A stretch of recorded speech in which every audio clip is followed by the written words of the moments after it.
A forklift screamed across my pasture at sunrise, scattering my cattle like confetti while a woman in a visor yelled with absolute urgency, "Faster, we open for deliveries at 9.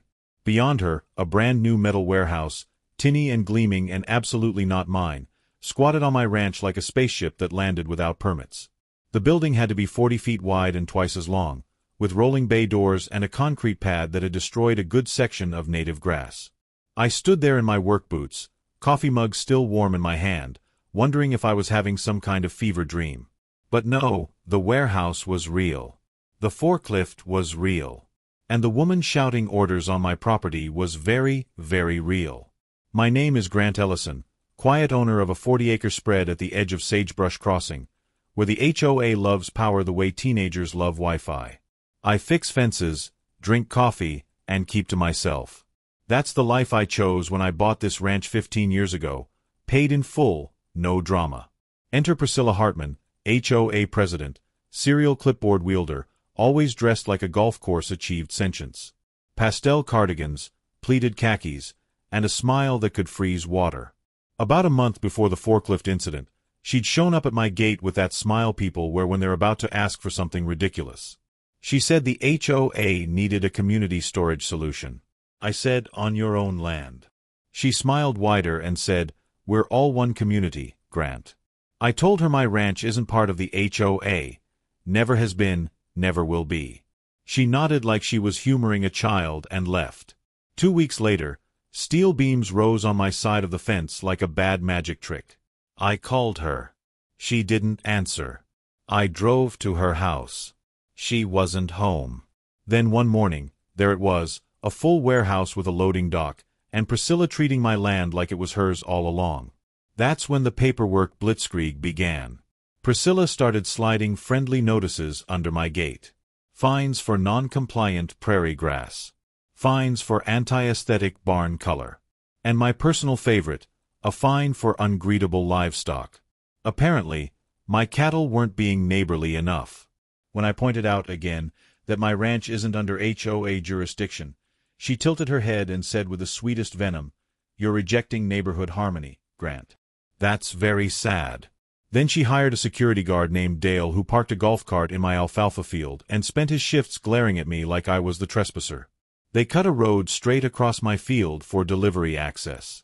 No warning, no permission, just a crew with a grader at dawn. They installed motion cameras on poles aimed directly at my porch. I couldn't walk to my own barn without feeling like I was in some kind of surveillance state. The rumor mill in Sagebrush Crossing started spinning. Suddenly, I was squatting on community land. I was a known permit hoarder. I was hostile to crafts, whatever that meant. Apparently, the warehouse was going to store seasonal wreaths and some guy's jet skis. Real critical infrastructure. But here's where it got interesting. Priscilla filed an emergency complaint with the county claiming the HOA had an easement across my property since 1994. An easement I'd never heard of, never signed, never agreed to. I pulled my deed chain, which is lawyer speak for tracing the ownership history of my land. And guess what I found? The exact opposite. A recorded no-access covenant protecting a seasonal arroyo, a little stream bed that runs through my property. That arroyo is home to burrowing owls and one very judgmental tortoise I call Gerald. The covenant was crystal clear. No structures, no access, no exceptions. Around the same time, I noticed a semi-truck dropping pallets at the warehouse. Pallets stamped with hazmat diamonds. The universal symbol for this might explode or melt your face off. I walked over and asked Dale what was being stored. He shrugged and said with complete indifference, "Temporary solvents, man, don't worry about it." I worried about it. I worried about it a lot. So I called the fire marshal. Then I called the county building inspector. And because that arroyo is technically a waters of the state drainage, I called the state environmental agency. I figured if Priscilla wanted to play games, we'd play with real referees. By dusk, there were 3 trucks, 1 drone, and a fire marshal standing at the warehouse peering at the foundation like it owed him money. Priscilla arrived in pearls and rage, heels clicking on the gravel like tiny hammers. She insisted with her pageant voice that it was all a misunderstanding, that permits were pending, that surely everyone could be reasonable. The inspector wasn't interested in reasonable. He pointed to the missing permits. He pointed to the encroachment stakes that clearly showed the warehouse sitting beyond the HOA boundary and onto my land. Then he pointed to the endangered owl nest box sitting in the shade right under her shiny new loading dock. Misunderstanding evolved real fast into potential criminal trespass and environmental violations. Priscilla's face went through about 5 shades of red. She tried to argue, but the inspector just kept writing. The fire marshal tagged the solvents for immediate removal. The environmental agent took photos of Gerald the tortoise, who seemed utterly unbothered by the chaos. That night, I slept better than I had in weeks. The next morning, I filed for a temporary restraining order and a quiet title action. Quiet title is fancy legal language for proving you actually own what you think you own and telling everyone else to back off. My lawyer, a sharp woman named Colleen who wore cowboy boots to court, slapped their so-called easement from vibes with actual law. The hearing was quick. The judge, who wore a bolo tie and a face that said he'd seen the sitcom before, listened to Priscilla's lawyer fumble through something about community spirit and mutual benefit. Then Colleen stood up, dropped a surveyor's map on the table, and pointed out that the warehouse sat 10 feet over the property line onto my land. The judge granted the temporary restraining order on the spot. Deliveries stopped. Forklifts sulked in silence. Dale got reassigned. Then the insurance letter arrived. The HOA's insurer reviewed the case file and sent a very polite letter that basically said, "We don't cover willful illegal acts. You're on your own. Good luck with that." Suddenly, the legal bills were Priscilla's problem, not the community's. Board members who'd been loyal to her for years started coughing up phrases like ultra vires, which means acting beyond your authority, and I thought we were just moving pool chairs, not violating the Migratory Bird Treaty Act. You could feel the power shifting. Priscilla went from queen of the cul-de-sac to radioactive liability. Court day felt like church if the sermon was about boundary disputes.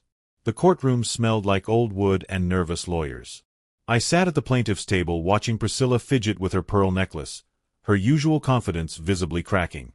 My attorney unrolled aerial maps, deed pages, and a county GIS overlay that put the warehouse a bold 10 feet over the line into my parcel and smack on top of the protected drainage. Priscilla's attorney attempted a flourish about the spirit of community and neighbors helping neighbors.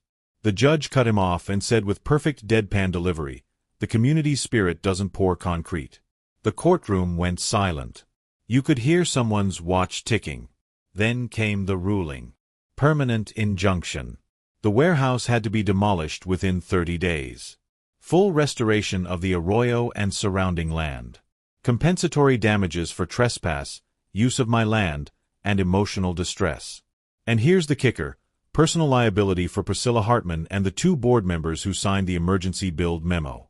Not the HOA's insurance, not the community fund, them personally. Priscilla's face went blank, like her brain was buffering. Her lawyer whispered something to her and she shook her head slowly, like she couldn't believe what she was hearing. As the judge finished reading the order, the fire marshal, who'd apparently been waiting in the hall, walked up and handed Priscilla a separate citation for improper hazardous material storage. She took it with shaking hands. The county actually filmed the demolition for training purposes. I watched from my porch as the excavator tore down the warehouse piece by piece. The operator waved at my cows. They didn't wave back. Professional distance, I guess. 2 weeks later, Priscilla was formally charged with falsified filings for the fake easement claim. She pleaded no contest. The sentence came down swift and satisfying. Probation for 18 months. A 10-year ban from serving on any HOA board, enforceable by court order. 240 hours of community service repainting fire hydrants the legally mandated shade of dull. And a fine of $12,000 to cover county administrative costs. When the judge read the sentence, Priscilla stood there rigid, hands clenched on the table, her knuckles bone white, staring straight ahead like she'd been turned to stone. Her lawyer put a hand on her shoulder, but she didn't move. Didn't cry, didn't argue, just stood there frozen in the reality that her little empire was over.